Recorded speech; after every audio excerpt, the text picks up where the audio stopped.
Hello everyone, welcome to episode 14 of Daily Flip. I wish I could call this like half a daily flip because I actually came in today after lunch. Tried to spend a little time today with my family. Sometimes when I get zoned in on stuff, I get kind of tunnel vision, so all I can see is what has to be done. Sometimes I get like that in my business. Sometimes it's easy to get distracted. So today was a little time to hopefully catch up on that. We went and did lunch, spent a little time together this morning.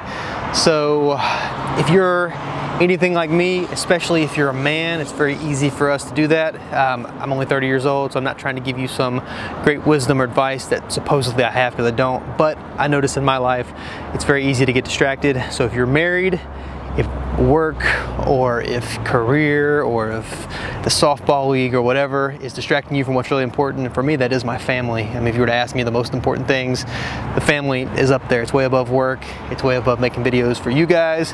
Not that you're not important, but family's up there. So sometimes you gotta step back and I guess have perspective of that. So that was today. That combined with my camera guy, Yannick. If you're watching this video, Yannick, you're a slacker. Not really, he was sick, so that's why I'm walking around with the camera myself today. We were gonna do some editing, some stuff with the podcast coming up, but he was sick today, so it was a perfect day for me to have an easy day this morning. Went to Chili's, had a good cheeseburger, and the youngest and the middle, so my 2-year-old and 5-year-old came with us, the 7-year-old's in school, so just kind of chilled for a little bit, so only had half a day up here. So we're actually gonna talk about cars now and not life advice. A few things we got accomplished today. If you look at our front line, I don't usually keep a ton of cars, but we've got back to about normal, a little below normal. We've got 1, 2, 3, 4, 5, 6, 7, 8 cars on the front line. Got a few more coming in the coming days. One I mentioned yesterday that I hoped would be out here, which luckily it is our GMC Sierra. We'll see if I have the key and I'll show you. Let me grab the key for it. On this one in particular, it needed a really good detail. We used it when we were moving a few months back. We've actually had it that long, which is kind of sad. I've just kind of been dragging my feet on getting it ready. It needed, I mean, just a full detail, vacuumed out. We dyed the carpet on this one, so I'll show you what that looks like. There were some holes in the seat. Someone had smoked, so they'd drop the cigarette every now and then. So we had some holes there we had to fix. We had to do some touch-up paint. If you're looking at the tailgate now, this looks pretty good. If you get up close is when you're gonna see the imperfections. Like here, we did some touch-ups. We did some scratches here. Let me see if we can find some other places. Pretty good sized spots right here. Like there's no way someone is not gonna see this, but it looks better than it did. Surprisingly, this is just all down to the metal. Touch-ups just around. We did just a quick wax right here, just by hand. It had some scratches, which you can still see. Can't really see it in the camera that well, but they're definitely there. This one has just been one that's been time consuming just because we had to, and I forget what the list even was. We've just done a lot on this one. Today, our main concern was it was overheating. We had a fan clutch, which I showed you yesterday and the day before, I think. Went to put it in. I'm unlocking the car right now. And the fan was actually in backwards. Someone had put a water pump on this vehicle. They'd put the fan in backwards, which means instead of it blowing air and sucking it from the outside inside, it was blowing it out. So in the winter, when we had been driving it, it was cold. It wasn't affecting it that much. It's warmed up a little bit here in North Carolina. So as I was driving it, it started to overheat. So we went ahead and put the fan clutch in there, being we were right there. Turned the fan around. We should be fine now. But if you look at this carpet, it was a lot of interior stuff today. Looks decent. I'm trying to look at it, yeah, the camera. I mean, it looks decent, doesn't look brand new. This carpet was disgustingly nasty. So this is dyed. It probably could use another coat because you can kind of see the darker color starting to come through here. This is a dark charcoal color, a Duplicolor paint we used. We had the seat recovered originally. Other than that, we took care of some holes. Now you're gonna notice them, but they're not gonna be tan or like a yellowish color underneath like it was, because you can see the foam. If I can zoom in here, this is one that we fixed. I'll put a link in the video showing you how I do this. I have a video on YouTube already, how to fix cigarette burns. So this is one, that was one there. I believe, I'm trying to think, the seat was good because it was already fixed. I'll walk around to the other side to show you. In a very simple form, I probably need to unlock this. Basically all we're doing is grabbing a razor blade, Elmer's glue. There's another glue you can use, it's called, and I forget, it'll be at the bottom of the description of the video I post down below. with a link to that so you can click on the other glue. I forget what it's called. And our car is not unlocking, which is wonderful for this live video. I would show you some others. They're gonna look the exact same as what I'm trying to show you here. So, but there were some bigger holes on the other side. Not sure why my doors are not unlocking, but we'll grab my key out and just have to trust me on that one. Actually, I'll show you. Here's a big one. This is the one I wanted to show you. Hopefully we can see it. A big, massive gash right. And of course, we have no lighting. That's wonderful. And we don't do any editing, or very little editing in this video, so we're gonna leave that. Me epically failing trying to show you something in a dark car when it won't unlock. So we'll come back to that maybe another day. You can watch the video and see how I fixed those holes. It's not super difficult, and it definitely helps draw people's eyes to the positive aspects as opposed to drawing them into a hole in a seat that they can tell someone smoked in. So otherwise, we put an AC compressor on this today. That was $35. We used car-part.com to find that at a junkyard. Front line wise, we had the Sierra. This was good. This is a new one on the front line if I can get my finger to it. Had catalytic converters going yesterday. This one, we had a master cylinder come in from Amazon. The majority of my parts now are ordered on Amazon. The Prime is hard to beat 2-day shipping. It's half the price usually of Advance or AutoZone, wherever you buy your parts. This is one, this master cylinder, I'll walk inside and show you. We ordered the one for this one. It was an Amazon warehouse deal, which means usually the box is damaged or something, you know, it's just not a brand new part, but usually it is a new part inside of a damaged box. This is the box we received. This is the damage they would have been referring to, so they're not gonna sell it as new. When we pulled it out, unfortunately, this is not, if I can get this out with one hand, it's lovely, there we go.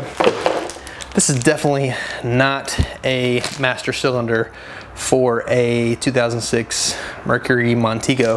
I would pull it out of the plastic, but you can just kind of get a look at it. Anybody mechanically savvy would know that this is from an older something. I don't exactly know what, but it's not for our car. I paid $15.03, I think. At Advance, the cheapest one was $119, I think. On Amazon, $65, I think was the going rate, at least my business discount. So I called Amazon. A lot of people don't know you can actually do that. If you buy anything and it's damaged or there's a problem with your order, you can actually call them. They gave me a credit of $48 and something. So I still paid $15. They even upgraded me to 1-day shipping, so I'll have our other master cylinder in tomorrow.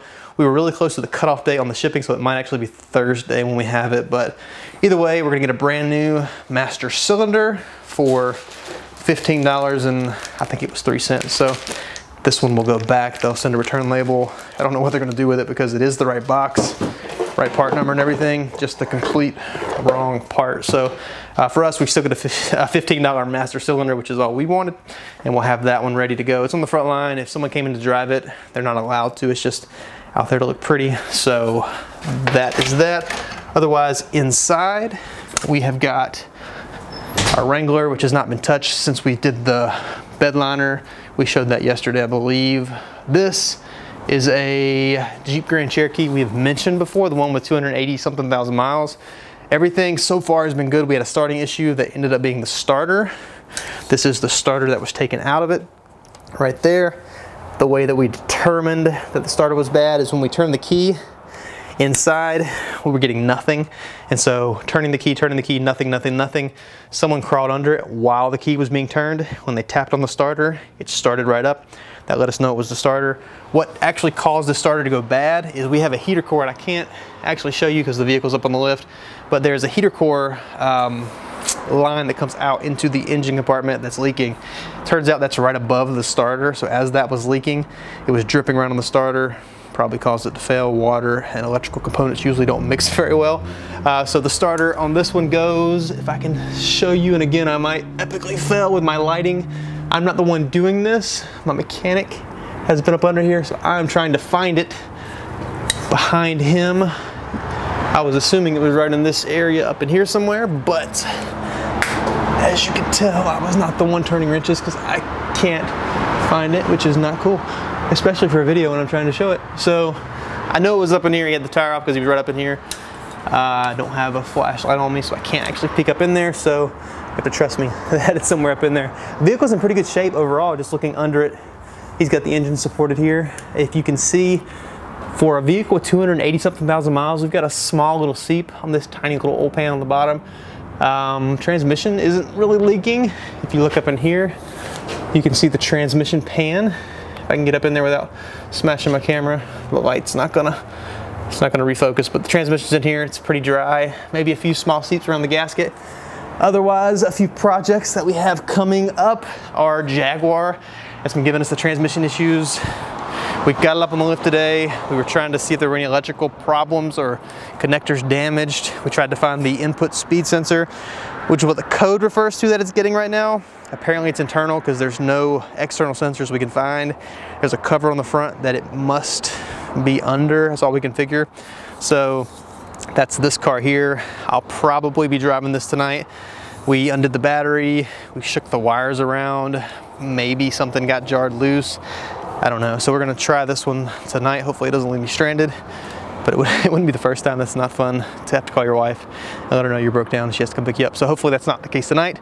Otherwise, this is customers waiting on body work on the Jeep over there still. Mountaineer will probably be coming in soon. We've got a lot of customer work tomorrow. Actually, I had someone bought a vehicle and they couldn't get the temperature control to work on the passenger side. It's an actuator. We've got that in, putting that in tomorrow. We've also got a Jeep Wrangler that a friend of my guy that works Saturdays, no, I'm sorry, it's his mom works with my employee that works on Saturdays, so the son is bringing in, that's probably really confusing, made no sense because it doesn't relate to me right now. But anyway, we have someone bringing in a Jeep Wrangler. We're doing upper and lower ball joints. Let's see, sway bar links, and what else are we doing? Tie rod ends, I think, and the pitman arm. So that is a roughly $600 labor endeavor for us. He's bringing all the parts, so it's all straight profit. So that'll be a major plus from a economic standpoint. Got some cash coming in for repair work. Otherwise, that's our tomorrow. I'll be in first thing tomorrow. Going to the gym now. I have ball tomorrow morning at 5:30, so I'll be there. Maybe we'll do a video from there. I don't know yet. Otherwise, if you have not subscribed here on YouTube, we are hoping to get this uploaded to the new Facebook Watch soon. That's something new. I don't know anything about it, but I've been seeing and hearing about it, so we'll see if we make it up there. Otherwise, if you haven't subscribe. Check out the blog at thecarflip.com. The links to Facebook, the page, and the group are down below. Otherwise, I will see you guys tomorrow. Have a good night.